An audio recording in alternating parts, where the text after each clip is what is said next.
Q5 with the Palmer frame, but it has a full-length dust cover and it has a steel frame on it. So it's gonna have a little bit more weight, so it's gonna be better for competition shooting, which is kind of what the Q5 match was designed for in the first place. It has some really good texture, has some really good checkering, which is awesome. I have to assume that they have removable grips, although this one didn't come with it. This was actually sent to me by a viewer, Michael Williams. Thank you for that. I really appreciate this. You were asking about the trigger. The trigger seems to be very similar. It doesn't seem to be any heavier. I thought initially it felt heavier, but I've been playing with it a little bit.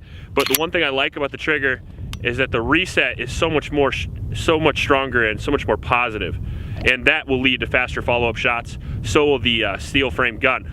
One of the detriments to the Q5, the polymer frame, is that it was a bit snappy and it was a little bit slower than something like a Glock 34 or even an M&P. I don't think this is gonna be. Well, we're shooting at our gold targets, which is kind of funny. I forgot about those till right now. Gangsta. All right.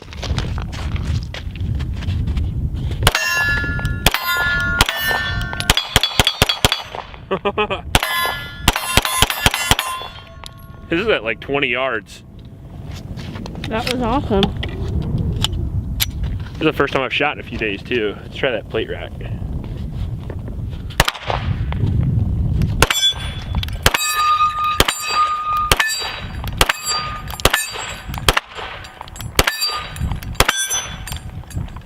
Yeah, smooth.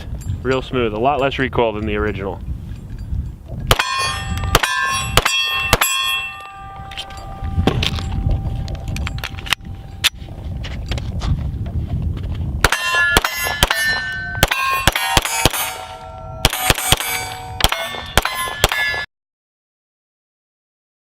Now the next thing that we're going to go to is super highly anticipated. People have been asking you guys to do this for a while. Yep. What is it called? The C33? So CP33, okay. So competition pistol, 33 rounds. Okay. Basically, this is a pistol version of kind of the CMR carbine that we have. It's basically got the same type of bolt and magazine and frame configuration. Is it the same exact magazine, just adapted for 22? No, in fact, it's actually a completely new magazine, top to bottom. Okay. It actually kind of quad stacks. It's this really wild setup that cool. our engineer came up with. It's really neat. So no feeding issues or anything? No, in fact, this one's actually pretty darn good. Okay. I haven't really had any problems with it, and I've shot a good amount through them. Okay, nice. And obviously ready to use the suppressor. Yeah, the suppressor ready. It actually really is kind of built for suppression. It's got the long pick rail at the top for having a good sight radius and all that. It's just pretty good overall. Nice. Little 22 pistol. So this is more like a competition thing. Yeah, it's kind of designed to go against something like that Ruger Mark IV, something like that. Very nice. So let me ask you with the magazine, how many rounds? 33. 33. Okay. I think I saw somewhere that you can get 50 in there. Is that true? There's a add-on that we're looking to try and make as well. If there's interest in it, but yeah, it just is like an add-on that adds another like 20 rounds. Nice. How easy is it to make it go full auto, man? We haven't done any full auto. You guys haven't tested a full auto one? I'm sure we've tested it, but for civilian. Yeah, I know. It would be fun. It would be fun. Yeah. Okay, so when are these both going to be available? So basically, we're going to start shipping both of these in low amounts, starting basically this week. Okay. But full production should be up to speed about May. Okay. Yep. All right, cool. And just go over the price points again. So both of them MSRP of right under 500. Both of them right around. Yep. Okay. Right around 475. Okay. Yeah. Very cool. Okay. Let's see. How these sights are. Safety. Oh man, that's so light.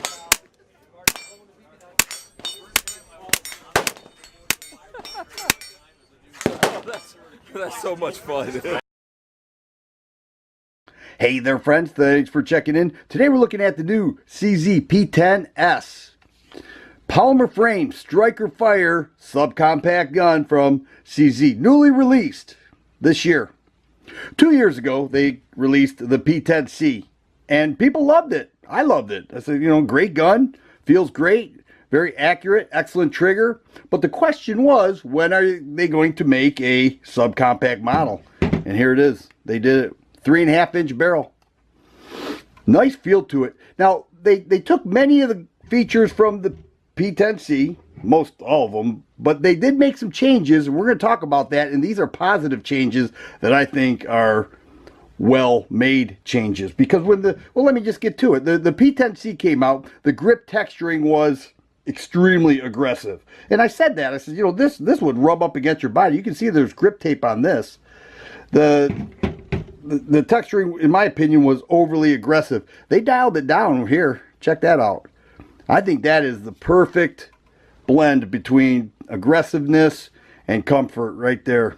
And if it rubs up against your body, it's not going to irritate it that much. Another thing they did was, although it is an ambi gun, you can see slide stop there, slide stop on the other side. The mag release comes in the case on the left side of the gun. It can be switched over, so it is an ambi gun. However, look at the difference between the P-10C. See that right there? A smaller mag release, and that was tight, very tight. This one, it's not tight at all. It's larger and easier to deploy that magazine. Much easier to deploy the magazine. All right, so I think that is a positive move. But that trigger pull is what really draws people to this gun, because I measure it right between 5 and 5.5 pounds. On average, 5.25 pounds, which is a pretty nice trigger pull. And then you're looking at a reset right there to shoot, but that's about it. Let's see how this thing does.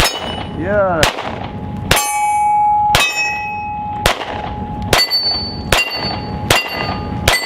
Nice. All right, so let's go ahead and run this Glock 48. I'm excited to see how it shoots. We'll see if it's any different having this shorter recoil spring and that kind of thing. I would like to see if it's pretty close to a 19 like I expect it to be. Obviously, the grip is considerably different. So if you have larger hands, you may have a little different time holding on to the grip. What I'm using here is just your regular white box Winchester ammo. I've got some Blazer steel in my pocket. I like to kind of use, you know, cheap range ammo, because I feel like that's what most people are going to run whenever they're out at the range. And, you know, if you ever watch my videos, I'm kind of a regular shooter. I'm not really a precision marksman type guy. So it's probably a good indicator of what a normal person shoots like. I'm about 7 yards out right now. That distance is what coincides with the Texas license to carry the mid-range. They shoot at 3, 7, and 15 yards. So this is kind of a good indicator of what it would be like for a gun that somebody's going to use in an LTC course. So let's look and see how it runs.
The Colt King Cobra.